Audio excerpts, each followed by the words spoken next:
أعوذ بالله السميع العليم من الشيطان اللعين الرجيم. بسم الله الرحمن الرحيم. الحمد لله رب العالمين، والصلاة والسلام على سيدنا وشفيعنا أبي القاسم محمد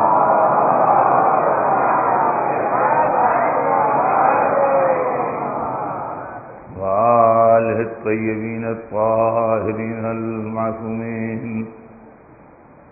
ولعنة الله على أعدائهم أجمعين من يومنا هذا إلى يوم الدين.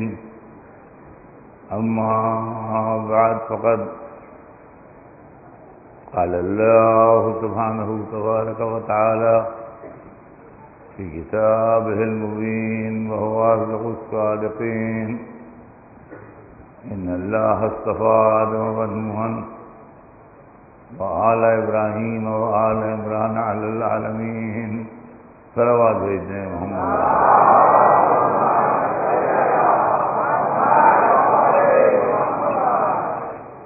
ارشاد اقدس جناب رب العزت ہے کہ یقیناً اللہ نے چن لیا آدم کو اور نوح کو اور ابراہیم کی اولاد کو اور عمران کی اولاد کو تمام عالم میں. ہمارے آپ کے درمیان جو گفتگو کا سلسلہ ہے اس میں آل ابراہیم کو بیان ہو رہا ہے. جناب ابراہیم کو اللہ نے بیٹا دیا جناب اسماعیل جیسا، اور وہ بیٹا مکے میں پلا، اور جب جوان ہوا تو جناب ابراہیم نے خواب میں دیکھا کہ اس کو ذبح کر رہا ہوں. جناب ابراہیم حکم خدا کی اطاعت میں اس کو مینا میں لے گئے، لیکن عین وقت پر مشیت میں یہ گزرا کہ اب ذبح عظیم ہوگا، اب یہ اسماعیل ذبح نہیں ہوں گے. دمبا آ گیا اور اسماعیل بچ گئے. اسی واقعے کی یاد میں آج تک حج بیت اللہ منایا جاتا ہے. عزیزان محترم، اس وقت قرآن میں آیت آئی کہ وَإِذِ ابْتَلَىٰ إِبْرَاهِيمَ رَبُّهُ بِكَلِمَاتٍ فَأَتَمَّهُنَّ قَالَ إِنِّي جَاعِلُكَ لِلنَّاسِ إِمَامًا قَالَ وَمِنْ ذُرِّيَّتِي قَالَ لَا يَنَالُ عَهْدِ الظَّالِمِينَ. جب ہم نے ابراہیم کو چند کلمات کے ذریعے مبتلا امتحان کیا اور ابراہیم نے اس امتحان کو پورا کر دکھایا، یعنی کامیاب ہو گئے، تو ارشاد ہوا کہ ہم نے تم کو انسانوں کا امام بنا دیا.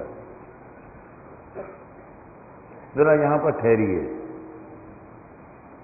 آیت تو اس کے بعد بھی میں نے پڑھی ہے اور ترجمہ اس کے بعد بھی کروں گا، مگر میں آپ سے گزارش کروں گا کہ ذرا یہاں پر ٹھہریے. اللہ کہتا ہے جب ہم نے ابراہیم کو چند کلمات کے ذریعے مبتلا امتحان کیا اور وہ اس امتحان میں پاس ہو گئے، انہوں نے ان کلمات کو پورا کر دکھایا، تو ہم نے یہ کہا کہ ہم نے تمہیں انسانوں کا امام بنا دیا. جو لوگ کہتے ہیں امامت کہاں سے آئی، یہ امامت کیا چیز ہے، تو قرآن کے اوپر نگاہ نہیں ہے اس لیے کہتے ہیں. اگر قرآن پر نظر ہوتی تو یہ جملہ نہ کہتے. اب میں ایک سوال کروں گا خالی. ہم یہ بات کہتے ہیں اور یہ بات دعوے کے ساتھ کہتے رہیں گے، انہیں شرمانے کی بات نہیں ہے کہ ہمارے امام جو ہیں وہ سوائے سرور کائنات کے کہ ان سے تو مرتبے میں بڑھ کے نہیں ہیں، رتبے میں بڑھ کے ان سے تو نہیں ہیں، مگر سوائے سرور کائنات کے آدم سے لے کے عیسیٰ تک جتنے رہبر گزرے سب سے افضل ہے۔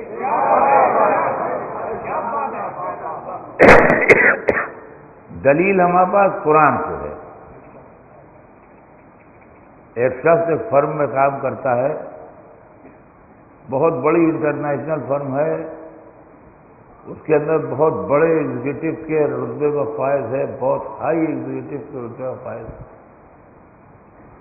کئی امتحان دے چکا ہے، کئی مرتبہ پاس ہو چکا ہے، کئی مرتبہ عہدے پا چکا ہے، بالکل اب سمجھ لیجئے کہ وہ چھوٹی پر کی منزل کے اوپر ہے اس انٹرنیشنل کمپنی میں، کہ کمپنی اچانک ایک نیا امتحان انٹروڈیوس کرتی ہے اور کہتی ہے جس کا دل چاہے وہ اس میں بھی شریک ہو جائے، وہ اس میں بھی شریک ہو کے اس کو پاس کر لیتا ہے۔ تو آپ مجھے صرف مذہب سے کوئی تعلق نہیں ہے، عقیدے اور ایمان سے کوئی تعلق نہیں ہے، میں دنیا کے اعتبار سے مجھے بتائیے کہ یہ شخص کمپنی میں اپ گریڈ کیا جائے گا کہ ڈی گریڈ کیا جائے گا، اس کو اس سے اوپر کی جگہ دی جائے گی کہ اس سے نیچے کی جگہ دی جائے گی؟ ابراہیم معصوم ہیں، ابراہیم نبی ہیں، ابراہیم خلیل ہیں، ابراہیم نے اپنا سارا غلہ راہ خدا میں دے دیا، امتحان میں کامیاب ہوئے ہیں، ابراہیم دہکتی آگ میں محبت خدا میں کودے ہیں۔ ان سب مرتبوں کے بعد ابراہیم نے اپنے لڑکے کو چھری کے نیچے رکھا ہے، جب رکھ دیا ہے تو خدا نے کہا میں تمہیں امام بناتا ہوں۔ اب بتائیے امامت افضل ہے کہ ابراہیم کی نبوت افضل ہے؟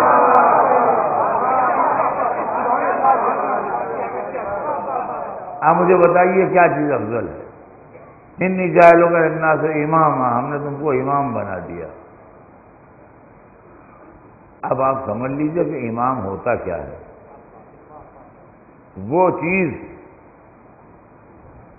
جو پبلک کے استعمال کے لیے ہوتی ہے،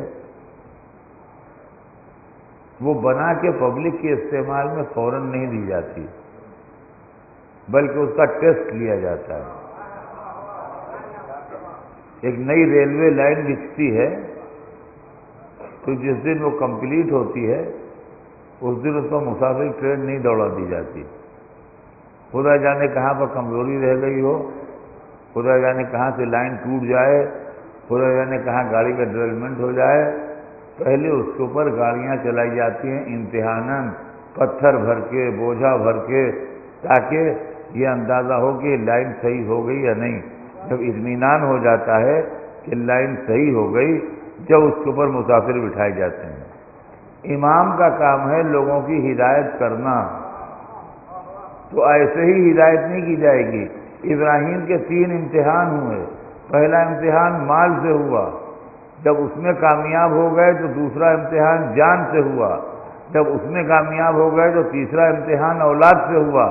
جب تینوں امتحانوں میں پاس ہو گئے تو اب یہ معلوم ہو گیا کہ ابراہیم ایسے آدمی ہیں جو نہ مال پر بکنے والے ہیں، نہ جان پر بکنے والے ہیں، نہ اولاد پر بکنے والے ہیں۔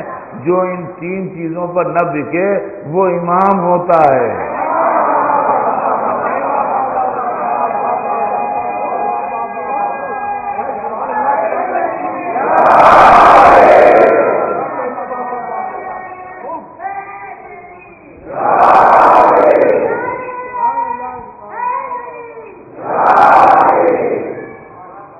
وہ امام ہوتا ہے۔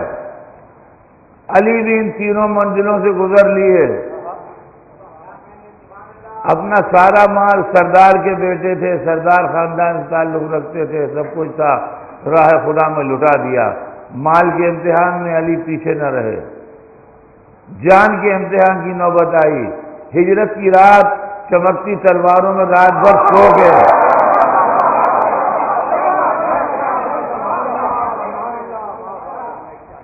چاروں طرف گھر گھرا ہوا ہے، تلواریں چمک رہی ہیں، علی سو رہے ہیں، لیٹے ہوئے ہیں نہیں۔ ہاں یہ سمجھ لیجیے، اس میں تم نے بڑا فرق ہو جائے گا، لیٹے ہوئے ہونا اور ہے اور سونا اور ہے۔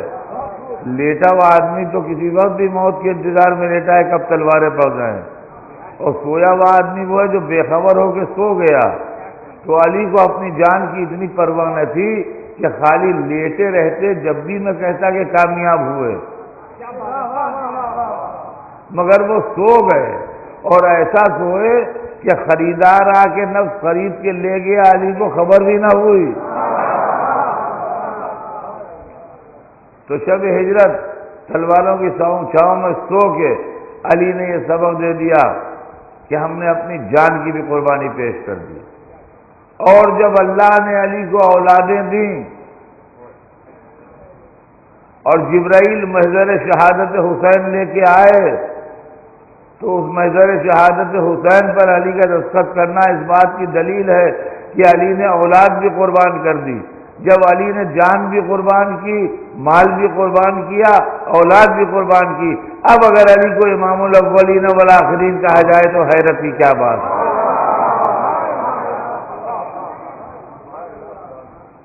انی جاعلک للناس اماما، ہم نے تم کو انسانوں کا امام بنا دیا۔ قال ومن ذریتی، دیکھیے پھر یہاں وہی بات آئی، آل کی بات۔ قال ومن ذریتی، جناب ابراہیم نے کہا کہ اور میری ذریت، یعنی میری آل،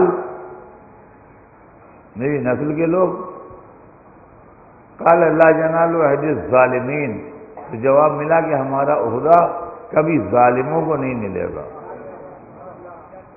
ہمارا عہدہ کبھی ظالموں کو نہیں ملے گا۔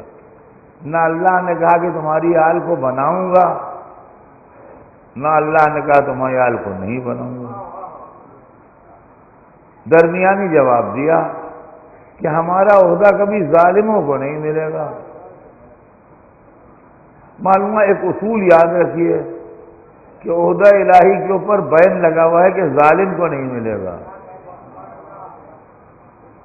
ظالم کون ہوتا ہے؟ جو زندگی میں ایک دفعہ جھوٹ بول دے وہ بھی ظالم ہے، جس کی زندگی میں ایک دفعہ نماز قضا ہو جائے وہ بھی ظالم ہے، جو ایک دفعہ کسی کو ستا دے وہ بھی ظالم ہے، جس سے پوری لائف میں ایک غلطی ہو جائے وہ بھی ظالم ہے۔ معلومات جہاں ظالم کا ٹچ آیا اور وہاں الہی عہدہ واپس ہوا۔ اب جن کو نہیں ملے گا وہ کون ہوں گے؟ اگر خدا کہتا ہمارا عہدہ معصوموں کو ملے گا تو ہر ایک دعوی عصمت کرنے لگتا۔ کہ ہم معصوم نہیں کہتے، ظالم نہ بن کے دکھاؤ۔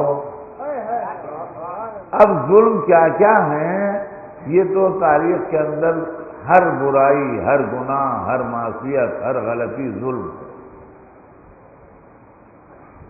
اس کے لیے میں پوری رات بھی اگر آپ کو فہرست گراتا رہوں تو ظلم کی فہرست تمام نہیں ہوگی، لیکن ایک ظلم وہ ہے جس کو خدا ظلم عظیم کہہ رہا ہے۔ تو متوجہ رہیے گا، ایک ظلم وہ ہے جس کو خدا ظلم عظیم کہہ رہا ہے، رب عظیم اس کو ظلم عظیم کہہ رہا ہے۔ ارشاد ہوتا ہے وَإِذْ قَالَ لُقْمَانُ لِابْنِهِ وَهُوَ يَعِظُهُ يَا بُنَيَّ لَا تُشْرِكْ بِاللَّهِ إِنَّ الشِّرْكَ لَظُلْمٌ عَظِيمٌ۔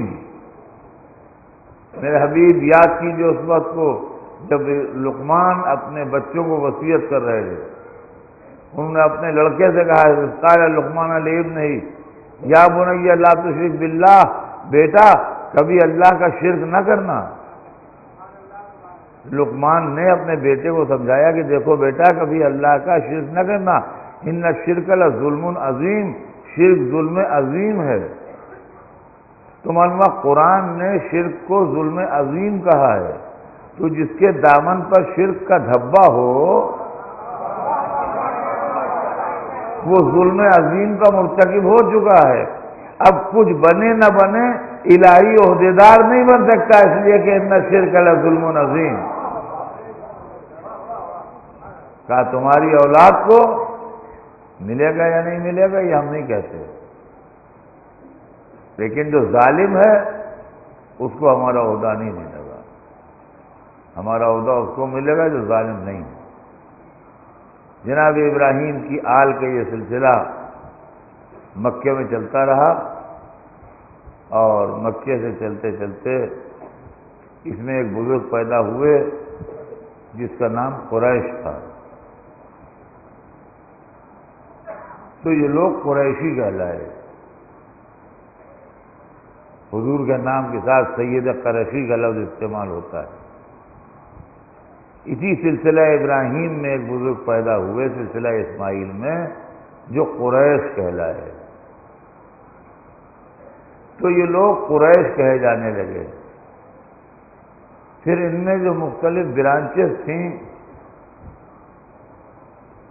وہ برانچز اپنے اپنے نام رکھنے لگیں، اس لیے کہ آبادی بڑھنے لگی، تعداد زیادہ ہونے لگی، تو کوئی یہ ہو گئے، کوئی وہ ہو گئے، کوئی وہ ہو گئے، کوئی وہ ہو گئے، کوئی بنی امیہ کہے جانے لگے، کوئی بنی ہاشم کہے جانے لگے۔ انہی کے خاندان میں ایک بزرگ حضرت ہاشم بھی ہوئے۔ حضرت ہاشم بڑے مرتبے کے بزرگ تھے اور بڑے شان کے آدمی تھے، اور بڑی زبردست سرداری کی انہوں نے، جس کی وجہ سے ان کا خاندان بنی ہاشم کہلایا۔ ہاشم نام نہیں تھا بلکہ ہاشم صفت تھی۔ ہاشم کہتے ہیں عربی میں چورا چورا کرنا، ٹکڑے ٹکڑے کرنا، ریزہ ریزہ کرنا۔ مکے میں ایک مرتبہ قحط پڑا تھا تو ہاشم نے 4 مہینے اپنے دروازے پر مکے والوں کو کھانا کھلایا، اور اونٹ کا سالن پکوا کے اس میں روٹیاں ٹکڑے کر کے ڈالتے تھے اور لوگوں کو کھلاتے تھے۔ اتنا اونٹ کا گوشت اور روٹی ٹکڑے ٹکڑے کر کے کھلائی کہ نام غائب ہو گیا، لقب ہاشم رہ گیا۔ ویسے اصلیت میں ان کا نام عمران تھا جو ان کے باپ نے رکھا تھا، مگر آج بہت کم لوگ جانتے ہیں کہ ہاشم کا نام عمران تھا، بلکہ عمر نام تھا، یہ کوئی نہیں جانتا۔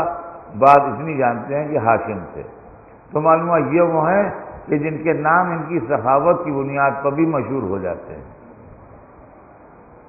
ان کے بعد ان کے بیٹے عبد المطلب ہوئے، وہ بھی بہت پائے کے سردار تھے اور بہت شان کے سردار تھے۔ عبد المطلب کے زمانے ہی میں رسول اللہ کی ولادت ہوئی، اور بچپنے میں رسول اللہ عبد المطلب کی گود میں پلے۔ رسول ابھی 5 برس کے تھے کہ عبد المطلب دنیا سے رخصت ہو گئے۔ عبد المطلب 2 دولتیں اپنے بیٹے ابو طالب کو دے کے دنیا سے گئے، ایک خانہ کعبہ کی کنجی اور ایک یتیم بھتیجا۔ ابو طالب نے یتیم بھتیجے کی پرورش اس طرح کی کہ اس کو یتیمی کا احساس نہ ہو، اور کعبے کی حفاظت کی تاکہ کعبے کو کوئی نقصان نہ پہنچنے پائے۔ عزیزان گرامی، پھر اسی نسل سے سرور کائنات ہوئے، یہ نسل ابراہیم، اور اسی نسل سے 12 امام ہوئے۔ تو یا تو آپ ان سب کو ذریت ابراہیم میں مان لیجیے۔ دیکھیے، میں اپنے موضوع پر آ گیا۔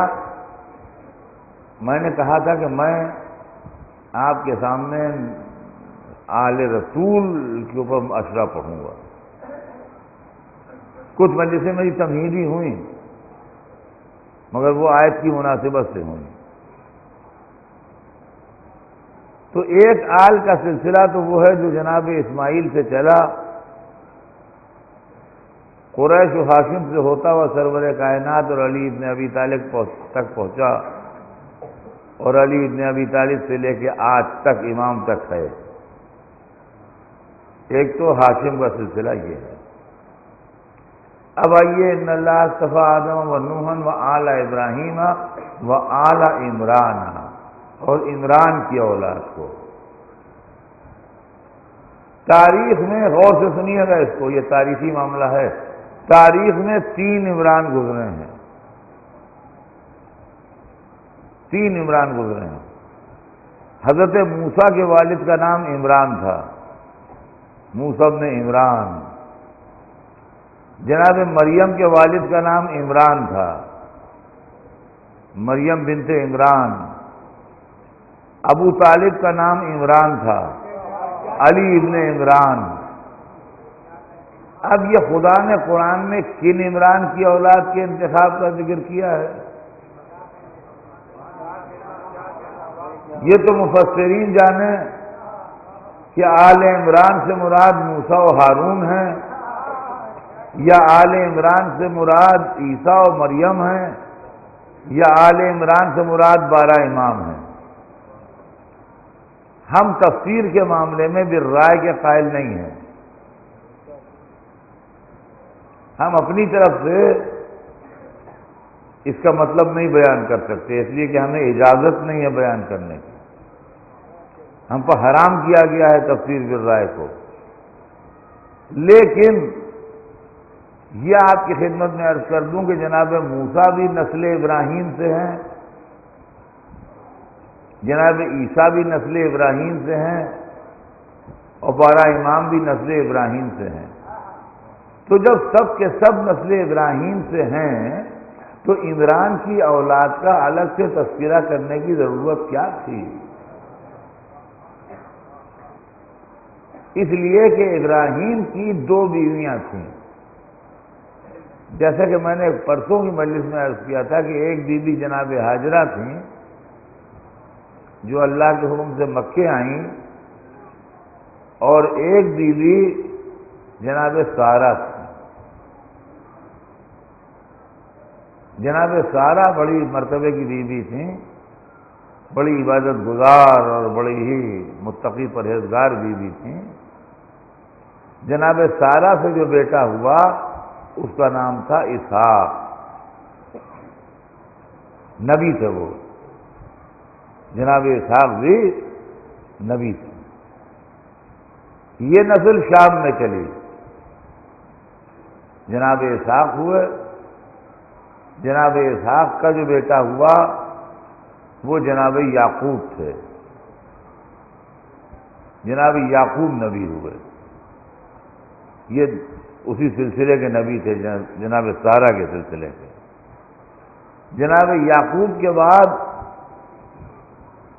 جناب یعقوب کا ایک نام اسرائیل بھی تھا،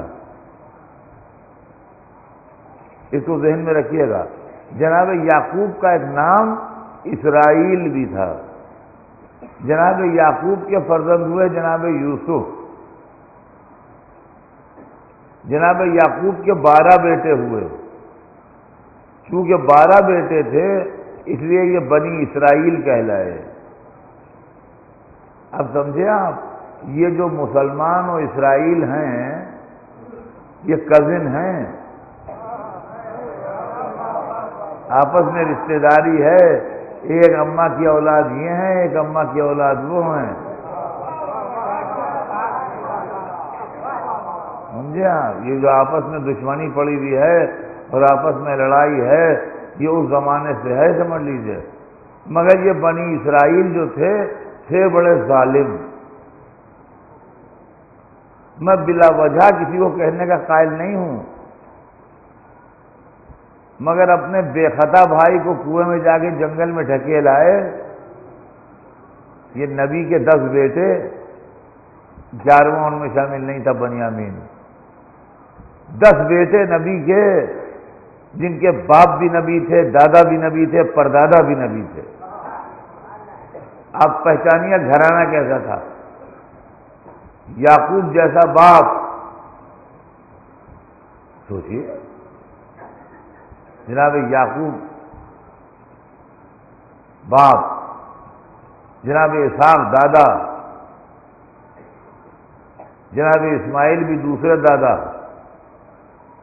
جناب ابراہیم پردادا، جو نسلی نبوت کے خاندان سے تھے، اب جو بگڑے تو ایسا بگڑے کہ اپنے معصوم بھائی کو کنویں میں جا کے ڈال آئے۔ معلوم ہوا کہ اولاد نبی ہونے سے کچھ نہیں ہوتا ہے، کردار ہونا چاہیے۔ جس کا کردار ہے وہ سب کچھ ہے، جس کا کردار کچھ نہیں ہے وہ کچھ نہیں ہے۔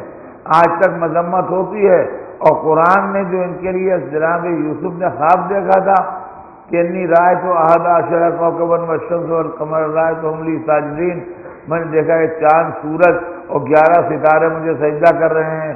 تو یہ وہی ستارے تھے جو بھائی کو کنویں میں ڈال آئے. معلوم ستارہ ہونے سے کچھ ہوتا نہیں ہے،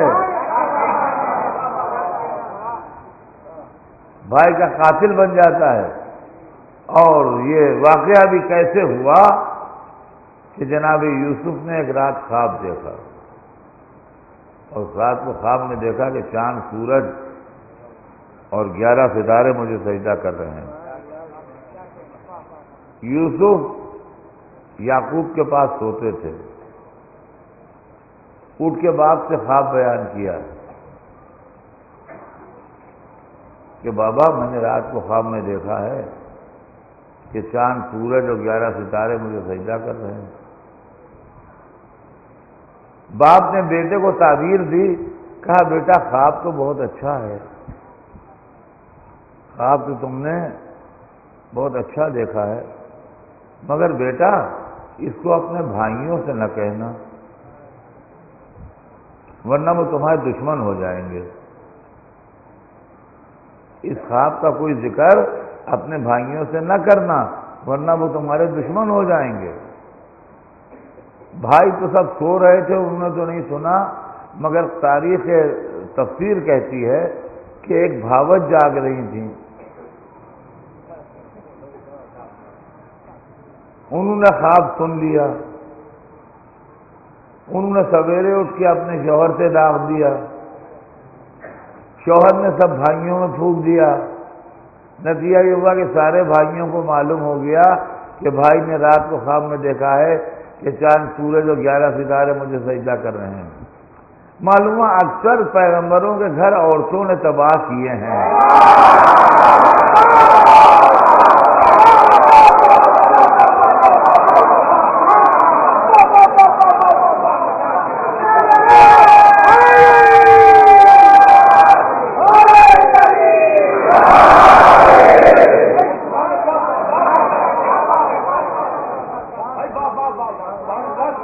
اکثر گھر تباہ کیے ہیں. یہ تاریخ تفسیر مذہب ہے. اب معلوم ہے کہ خواب میں دیکھ لینا کہ چاند سورج اور ستارے سجدہ کر رہے ہیں کوئی ایسی بات تھی کہ سگے بھائی دشمن ہو گئے. بھائی دیکھیں جو قرآن میں لکھا ہے وہی پڑھ رہا ہوں، اس کے علاوہ کچھ نہیں پڑھ رہا ہوں. یوسف نے خواب میں دیکھا، سورہ یوسف اٹھا کے ملاحظہ کیجئے، آپ کو اس کے اندر یہ خواب مل جائے گا. یوسف نے خواب میں دیکھا کہ چاند سورج اور 11 ستارے مجھے سجدہ کر رہے ہیں. باپ نے منع کیا کہ دیکھو نہ کہنا بھائیوں سے، ورنہ تمہارے دشمن ہو جائیں گے. میں نے خواب میں دیکھا کہ مجھے $1 ارب مل گئے ہیں، سویرے کوئی آئے گا مجھ سے $1 بھی مانگنے کے لیے. بھائی خواب کی بات تھی، سویرے اٹھے تو ویسے ہی ہاتھ خالی تھا جیسے سوئے تھے. مگر معلوم ہوا کہ خواب میں بھی چاند سورج ستارے کا سجدہ کرنا ایسی بات ہے کہ سگے بھائی دشمن ہو جائیں. پہچانیے معاملے کو. اب جو خواب میں دیکھ کے دشمن ہو جائیں تو جن کے لیے دنیا آنکھوں سے دیکھ رہی تھی کہ یہ چاند دو ہوا، یہ سورج پلٹا، یہ ستارہ اترا، اگر دشمن ہو گئے تو حیرانی کاہے کی ہے؟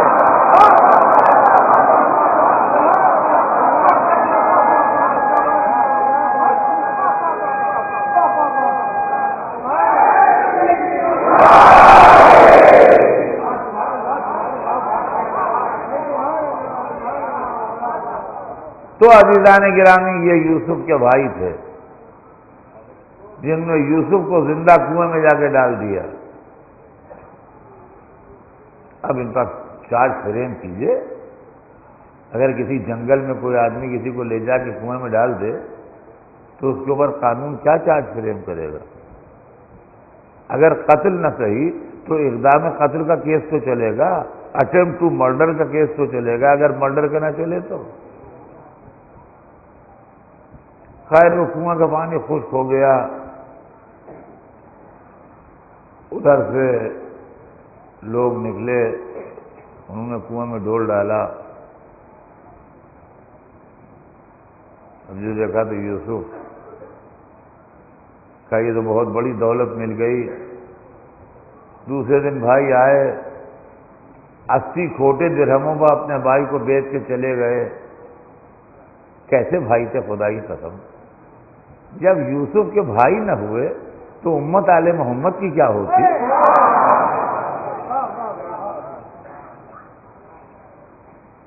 80 قرآن کہتا ہے 80 درہموں پر کھوٹے, وہ بھی کھرے نہیں, 80 کھوٹے درہموں پر بیچ کے چلے گئے. قافلے والے ان کو لیے ہوئے مصر پہنچے, اور مصر میں عزیز مصر جو بادشاہ تھا مصر کا, اس نے کہا کہ اس کو تو میں خرید دوں گا. مگر ایک بات سمجھ لیجئے کہ یوسف مصر کے بازار میں بکے ہیں. قرآن کہہ رہا ہے, میں نہیں کہہ رہا ہوں. ہسٹوریکل فیکٹس ہے, تفسیریں لکھ رہی ہیں, قرآن کہہ رہا ہے. کیا کہہ رہا ہے کہ یوسف بازار مصر میں بکے ہیں. کیا یوسف کے اوپر غلامی کا داغ لگ سکتا ہے؟ کیا آپ میں اتنا دم ہے کہ آپ یوسف کو غلام کہیں؟ معلومہ نبی اگر آگ میں ڈال دیا جائے تو وہ قیدی نہیں ہے. نبی اگر وطن چھوڑ دے تو وطن چھوڑنے والا نہیں ہے. نبی اگر بازار میں بیچا جائے تو وہ بک کے غلام نہیں ہو جائے گا. تو جس طریقے سے یوسف بازار مصر میں بک کے غلام نہیں ہوئے, ویسے ہی بہت سی عورتیں اگر ہمارے اماموں تک بشکل کنیز آئیں تو یہ نہ کہیے گا یہ کنیز کی اولاد ہیں, بلکہ یہ وہی نسلیں ہیں جو یوسف کی نسل تھی, جو بکنے سے نہیں بکتے ہیں. سمجھے آپ؟ اور اب جو یوسف کو خریدنے کی بات آئی تو ان کا کتنا لوگ ہے. عزیز مصر نے کہا کتنا لوگ ہے, کہ اس کے برابر کا سونا. بادشاہ تھا, حکم دیا کہ رکھ دو اس کے برابر کا سونا. خزانے کا جتنا سونا تھا سب خالی ہو گیا, یوسف کا پلہ نہیں اٹھتا. یوسف اتنے بھاری ہو گئے کہ مصر کا خزانہ سونے سے خالی ہو گیا مگر پلہ نہیں اٹھا. میں کہوں گا یہ کیا ہو رہا ہے؟ یوسف کہیں گے دیکھتے جاؤ. آخر میں جب مصر کے بادشاہ کے چہرے پر پسینہ آ گیا اور خجالت اس کو محسوس ہونے لگی اور وہ یہ سمجھ گیا کہ اب نہیں خرید سکتا, تو یوسف نے بلا کے اپنے خریدنے کی ترکیب بتائی. کہا دیکھو میں تمہیں بتاتا ہوں, ایک پرچے پر بسم اللہ الرحمن الرحیم لکھ کے ادھر رکھ دو, میرا پلہ ہلکا ہو جائے گا. اے لیجیے ایک پرچے پر بسم اللہ الرحمن الرحیم لکھ کے رکھا گیا. یوسف کا پلہ ہلکا ہوا اور وہ سونے کا پلہ بھاری ہوا, یوسف بک گئے. معلومہ دنیا کو بتا دیا کہ بکوں گا تو دولت پر نہیں بکوں گا, اللہ کے نام پر بکوں گا.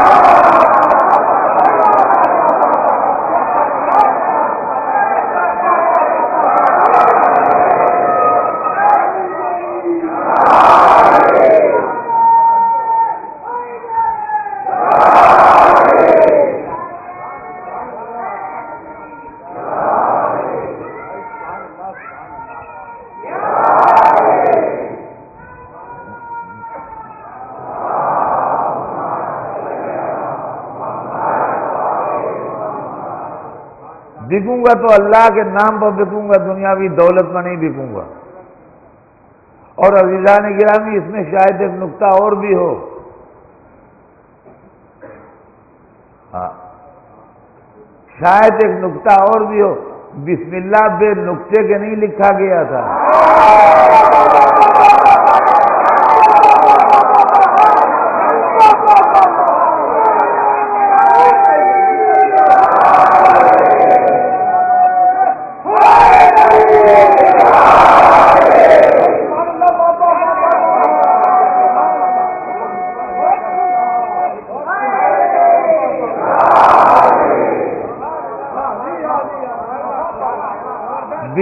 کتاب نقطے کے نہیں لکھا گیا تھا، اس کے اندر قابل توجہ نقطہ یہ ہے کہ مصر کے بازار میں بے کا نقطہ یوسف کے ساتھ تلا تھا، یوسف ہلکے ہو گئے، بے کا نقطہ بھاری ہو گیا۔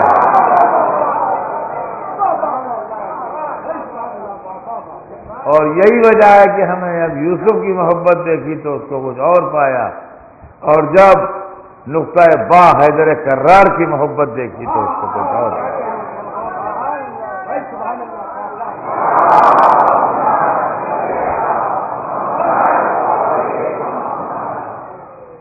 وہ نقطہ اور تھا اور یہ نقطہ اور تھا۔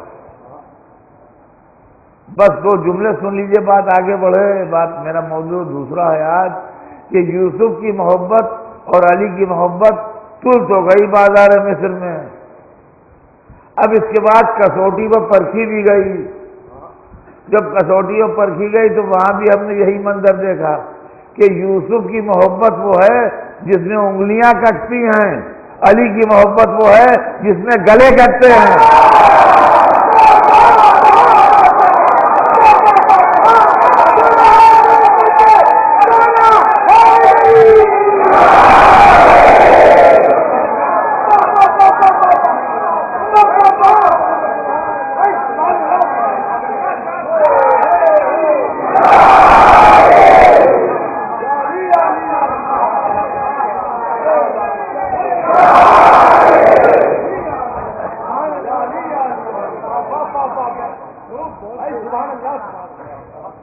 یہ جناب یوسف تھے، ان پر جھوٹے الزام لگائے گئے، ان کو قید میں رکھا گیا، پھر اس کے بعد الزام لگانے والوں نے اپنے الزام واپس لیے، اپنی غلطی پر نادم ہوئے، اقرار کیا کہ ہم نے جھوٹے الزام لگائے تھے، اور پھر واپس قید سے چھوٹ کے آئے۔ زلیخا نے الزام لگائے تھے اور زلیخا نے غلط باتیں کی تھیں۔ زلیخا نے اقرار کیا کہ ہاں مجھ سے غلطی ہوئی تھی، اپنی غلطی مان لی۔ پھر یوسف مشیت پروردگار کی وجہ سے مصر کے بادشاہ ہو گئے، مصر کے بادشاہ ہو گئے۔ تو اس وقت ایک معجزہ ہوا، اور وہ یہ کہ وہ زلیخا جس نے الزام لگائے تھے اور بعد میں توبہ کر لی تھی، اللہ نے اس کا شباب پلٹا دیا، اور دنیا میں کوئی بوڑھا جوان نہیں ہوتا، پیری جب آ جاتی ہے تو جاتی نہیں، جان لے ہی جاتی ہے۔ بڑھاپا جو ہے وہ جان لے کے جاتا ہے، ایسے نہیں جاتا۔ لیکن زلیخا جو تھی وہ اللہ نے اس کو جوان کر دیا، اور اس کا عقد جناب یوسف کے ساتھ ہوا۔ معلوم ہوا کہ تھی بہت خراب، غلط بیانی سے کام لیا تھا، جھوٹا الزام لگایا تھا، گڑبڑ کی تھی، مگر اس کے بعد بھی چونکہ کسی اچھے سے محبت تھی،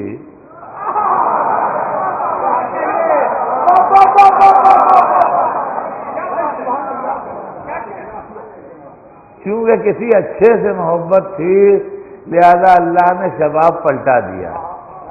اب سمجھے آپ محبت کا کرشمہ کہ محبت بڈھے کو جوان بنا دیتی ہے۔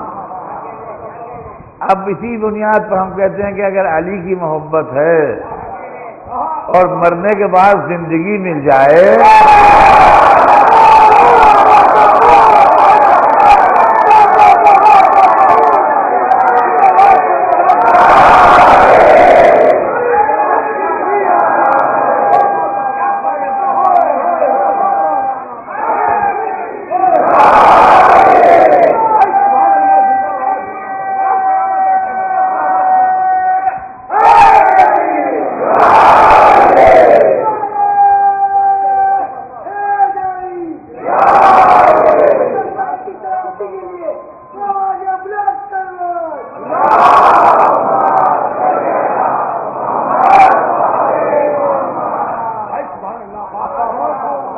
تو عزیزان گرامی، اس طریقے سے یوسف کی حکومت ہو گئی مصر میں. ادھر کنعان میں قحط پڑ گیا، ان کے بھائی غلہ لینے آئے. یوسف اپنے بھائیوں کو پہچان گئے، ان کو غلہ بھی دیا اور ان کے سامان میں ان کے پیسے بھی واپس لوٹا دیے، اور ان سے کہا ایک بھائی تمہارا چھوٹا اور ہے، اس کو لاؤ تو ہم اور غلہ دیں گے. وہ لوگ واپس گئے غلہ لیے ہوئے، اور باپ سے کہا تو باپ نے کہا کہ نہیں، اس کو نہ لے جاؤ. بہت اصرار کر کے اور بہت قسمیں کھا کے بھائی کو لے کے آئے. وہاں یوسف نے بھائی کو روک لیا، باپ کو اپنے بادشاہ ہونے کی خبر بھیجی. بھائیوں کو بھی یہ احساس ہو گیا کہ یہ بادشاہ ہو گئے ہیں، ان کے ساتھ ہم نے یہ سلوک کیا تھا. پھر یوسف نے بھائیوں کو معاف کر دیا. جو کچھ انہوں نے کیا تھا، چونکہ نبی تھے، انتقام کے جذبے سے ان کا دل خالی تھا، لہذا انہوں نے اپنے خطاوار بھائیوں کو معاف کر دیا اور ان سے کہا کہ تم اپنے بال بچوں کو لے کے یہیں آ جاؤ. اس طریقے سے بنی اسرائیل مصر میں آباد ہوئے. جو لوگ کہتے ہیں بنی اسرائیل شام میں تھے، مصر میں کہاں پہنچ گئے؟ تو بنی اسرائیل اس طریقے سے یوسف کے ذریعے مصر میں آن کے آباد ہوئے. ایک مدت تک بنی اسرائیل کی حکومت رہی مصر میں، اور اس کے بعد جب ان کے اندر خرابیاں پیدا ہونے لگیں اور برائیاں پیدا ہونے لگیں اور وہ حکومت کو سنبھال نہ پائے، تو قبطی لوگوں کی حکومت ہو گئی اور بنی اسرائیل ان کے غلام بنا لیے گئے. انہی بنی اسرائیل میں جو حضرت یوسف و حضرت یعقوب و حضرت ابراہیم کی نسل کے تھے، جناب موسیٰ پیدا ہوئے. تو موسیٰ جو تھے وہ کوئی الگ سے کہیں سے نہیں آئے تھے، وہ بھی بنی اسرائیل میں تھے، اور جناب ہارون جو تھے وہ بھی بنی اسرائیل میں. بات یہاں تک پہنچی. اب اس کے آگے انشاءاللہ بات زندگی رہی تو کل آگے بڑھے گی. میں آپ کو خالی نسل کی بات سنا رہا ہوں. آج تو مجھے صرف اتنا سنانا ہے کہ معاف کر دیا اور معاف کر کے اپنے بھائیوں کو بلا لیا. آج ہم محبت علی کا دم بھرتے ہیں اور علی علی کرتے ہیں، اور میں یہ محسوس کرتا ہوں کہ میں کچھ بھی پڑھوں مجمع میں وہ رنگ پیدا نہیں ہوتا کہ جب علی کو پڑھتا ہوں تو مجمع میں رنگ پیدا ہوتا. جب میں علی کو پڑھتا ہوں تو جب مجمع میں رنگ پیدا ہوتا ہے، وہ مجمع میں رنگ نہیں پیدا ہوتا. اس کا مطلب یہ ہے کہ ہر مومن کے دل میں محبت علی کا ایک سمندر موجے مار رہا ہے.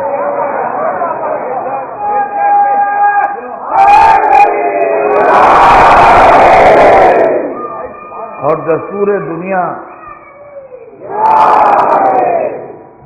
دنیا یہ ہے کہ جس سے محبت ہوتی ہے اس کا تذکرہ اچھا لگتا ہے، جس سے پیار ہوتا ہے اس کے تذکرے کے اوپر آنکھیں کھل جاتی ہیں اور دل کھل جاتے ہیں اور چہرے مسکرانے لگتے ہیں. میں آپ سے بڑی دل سوزی کے ساتھ صرف علی کے نام پر اور محبت علی کے نام پر یہ اپیل کرتا ہوں کہ دیکھیے محرم کے دن چل رہے ہیں، ایام اضحیٰ چل رہے ہیں، ماتم داری کا زمانہ ہے، حزن و ملال کا زمانہ ہے، غم و الم کا زمانہ ہے، آنسو بہانے کا زمانہ ہے. اس زمانے میں ذاتی اختلافات، شخصی لڑائیاں علی کے نام پر دفن کر دیجیے. اس زمانے میں ذاتی اور شخصی لڑائیاں ختم کر دیجیے، صرف اس بنیاد کے اوپر کہ حب للعلی بغض للعلی. اگر ہم کسی سے محبت کریں گے تو علی کے لیے، اور اگر ہم کسی سے عداوت رکھیں گے علی کے۔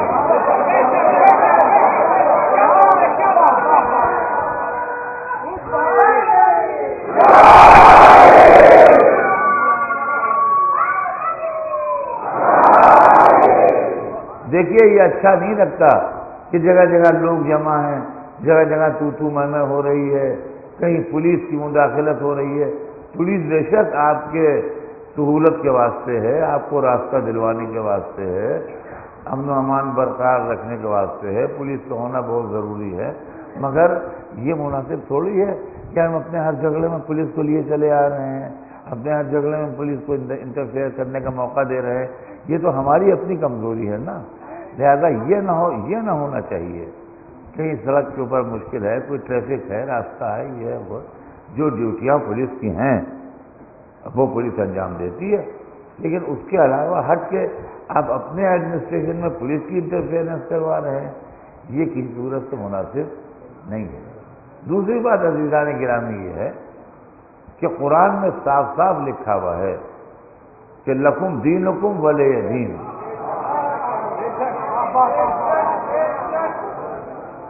ہم اپنے دین پر، تم اپنے دین پر۔ ہم نے اصول دین کے معاملے میں تو جھگڑے ہوتے دیکھے ہیں۔ اصول دین کے معاملے میں جھگڑے اس لیے بھی ہوتے ہیں کہ اصول دین میں تقلید نہیں ہے۔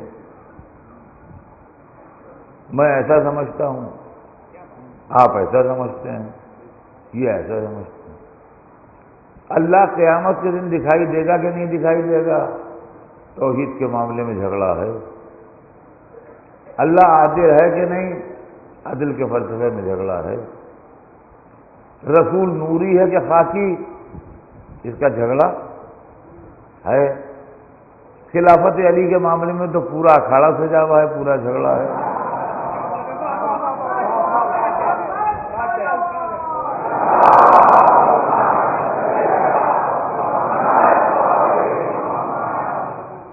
قیامت کے دن اللہ کا دیدار ہوگا، اللہ دکھائی دے گا بیٹھا ہوا عرش کے اوپر کہ نہیں دکھائی دے گا، اس میں جھگڑا ہے۔ تو اصول دین کے جھگڑے تو بہت دنوں سے ہوتے آئے ہیں، اور ہمارے علم کلام کی کتابوں میں اصول دین کے جھگڑے، ان کے سوال، ان کے جواب، ان کے اعتراضات، ان کے اوپر جو جوابات دیے گئے وہ سب تذکرہ ہے۔ لیکن بدنصیبی کی بات یہ ہے کہ اب تھوڑے دنوں سے فروع دین کے معاملات میں بھی جھگڑے شروع ہو گئے۔ اذان کے مسئلے میں جھگڑا ہے، نماز کے مسئلے میں جھگڑا ہے، عبادات کے مسئلے میں جھگڑا ہے۔ دیکھیے یہ جھگڑے مناسب نہیں ہیں۔ آپ کی جو سمجھ میں آئے وہ کیجئے، میں ناصح مشفق نہیں ہوں کہ جو آپ کو نصیحت کرنے بیٹھا ہوں، مگر میں صرف یہ چاہتا ہوں کہ محبان علی کی یہ چھوٹی سی قوم جو ہے یہ امن و امان اور سکون کے ساتھ زندگی گزارے۔ محرم اتحاد کا پیغام لے کے آتا ہے، تو اتحاد کی فضا میں پورا محرم منایا جائے۔ آپ کا جو سمجھ میں آئے وہ کیجئے۔ آپ اگر تقلید نہیں کرنا چاہتے نہ کیجئے، نہ کیجئے، نہیں آپ کی سمجھ میں آتا، نہیں کرنا چاہتے نہ کیجئے، لیکن مقلدین کو برا بھلا تو نہ کہیے۔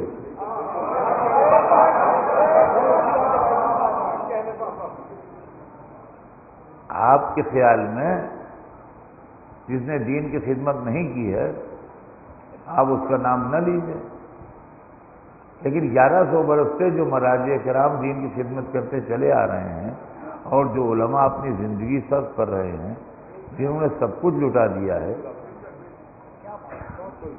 آپ کو یہ تو حق نہیں پہنچتا ہے کہ آپ ان کی توہین کریں اور تذلیل کریں۔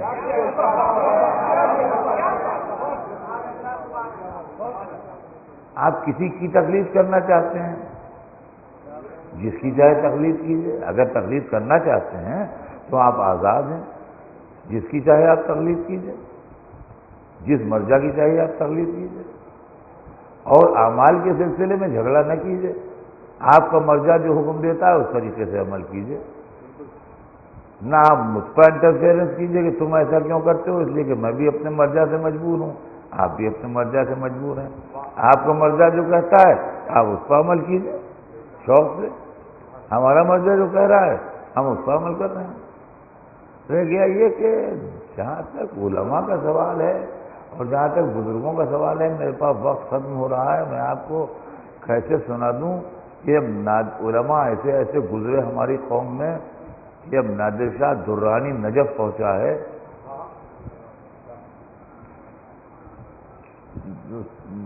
کانپتا تھا انسان اس کے سامنے۔ نادر شاہ درانی ہندوستان تک حملہ کرتا ہوا آیا تھا، لوٹ کے لے گیا تھا ہندوستان کو، تخت طاؤس لے گیا تھا نادر شاہ درانی۔ جس وقت نجف پہنچا ہے تو سارے علماء نجف ملنے کے لیے آئے۔ ایک سید علی خارکش تھے، وہ نہیں آئے ملنے۔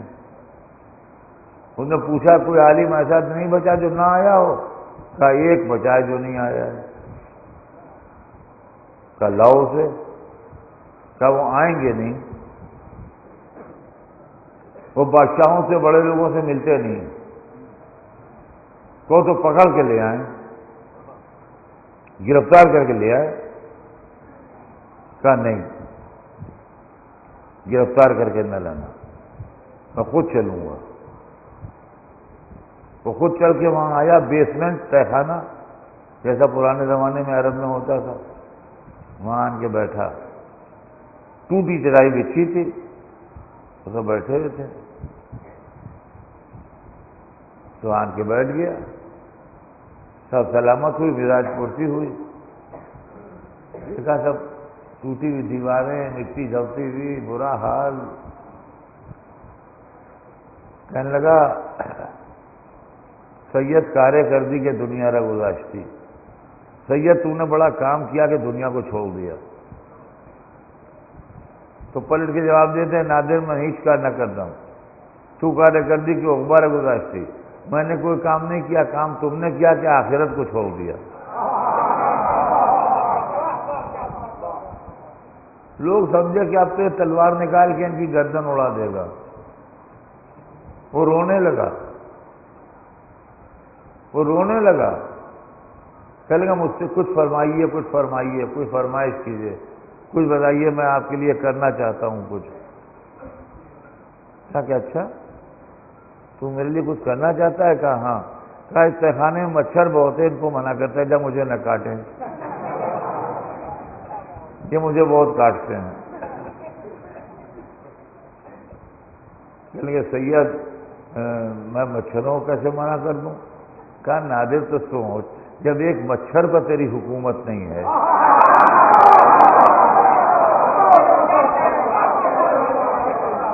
ایک مچھر تیرے قابو میں نہیں ہے، ایک مچھر، تو میرے ساتھ کیا سلوک کرے گا؟ یہ کہہ کہ پھر چپ کے بیٹھ گئے۔ وہ اور رویا تھا، بجائے اس کے کہ اس کو غصہ ہے، پھوٹ پھوٹ کے رویا۔ کہنے لگا سید کچھ باتیں کیجیے۔ کہنے لگے باتیں کیا کرنا؟ میں نے خواب میں دیکھا تھا کہ کتا امیر المومنین کے حرم میں جا رہا ہے، میری سمجھ میں نہیں آتا تھا کہ یہ کیسا خواب ہے میرا، اب سمجھ میں آیا تو آیا ہے اصل میں۔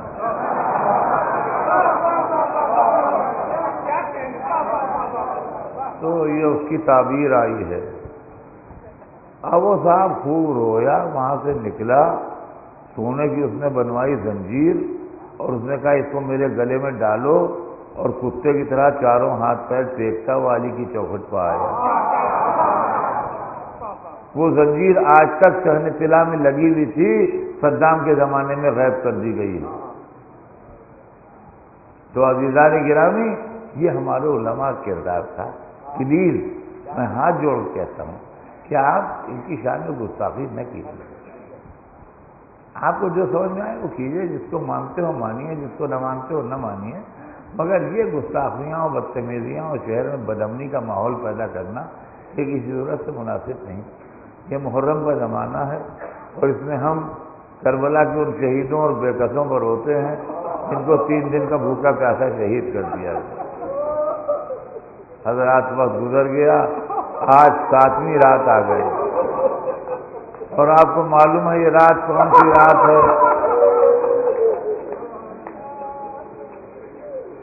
آج کی رات ہم معصوم عالم کو ان کے یتیم پوتے کا پرسہ دیتے ہیں، بیوی قاسم کا پرسہ قبول کیجئے، جو 3 برس کے سن میں اپنے باپ سے محروم ہو گیا تھا، مگر 10 برس تک چچا نے ایسے پالا کہ قاسم کو احساس نہ ہوا، لیکن جب عاشور کا دن آیا اور قاسم کو اجازت میدان کی صورت سے نہ ملی تو وہ تعویذ یاد آیا، تعویذ کھول کے دیکھا تو باپ کا خط نکلا، خط لیے ہوئے چچا کے پاس آئے، چچا یہ میرے بابا کا خط ہے۔ حسین خط کو دیکھ کے بہت روئے اور قاسم کو اپنے ہاتھ سے گھوڑے پر سوار کیا۔ روایتوں میں ہے کہ جب جناب قاسم جانے لگے تو حسین نے جان کے اس کا گریبان چاک کر دیا۔ میں کہوں گا شاید اس لیے چاک کیا ہو کہ دادا کے سامنے جانا تو فریادیوں کی طرح جانا۔ جا کے قاسم جہاد کرتے رہے، بڑی شان کا جہاد کیا، بڑا زبردست جہاد کیا، پشتوں کے پشتے لگا دیے۔ آخر میں ایک لعین نے کہا کہ یہ لوگ ان سے غلط لڑ رہے ہیں، سامنے سے آ کے لڑ رہے ہیں، یہ لڑکا سب کو مار ڈالے گا، ان کو دھوکے سے قتل کرو۔ لیجو کا پہلو میں کمیگاہ میں لگا، اس نے پہلو پہ ایک نیزہ مارا، ایسا نیزہ مارا کہ قاسم چورا کے گھوڑے سے گرے، آواز دیا ماں ایک چچا میری خبر لیجیے، واہ ماں ایک چچا میری خبر لیجیے۔ حدیث میں ہے کہ حسین جتنا تیز لاشیں قاسم پر گئے ہیں اتنا تیز کسی کے لاشیں پر نہیں گئے، مگر مسئلہ یہ تھا کہ ادھر حسین تھے، ادھر فوجیں تھیں، بیچ میں قاسم کا لاشا تھا۔ اب جو حسین جھپتے تو فوجیں قاسم پر سے ہوتی ہوئی جب حسین پہنچے تو قاسم کی میت پامال ہو چکی تھی۔ منہ پر منہ رکھ دیا، یا بنیا میرے لال تیرا چچا آ گیا، مگر تیری کوئی مدد نہیں۔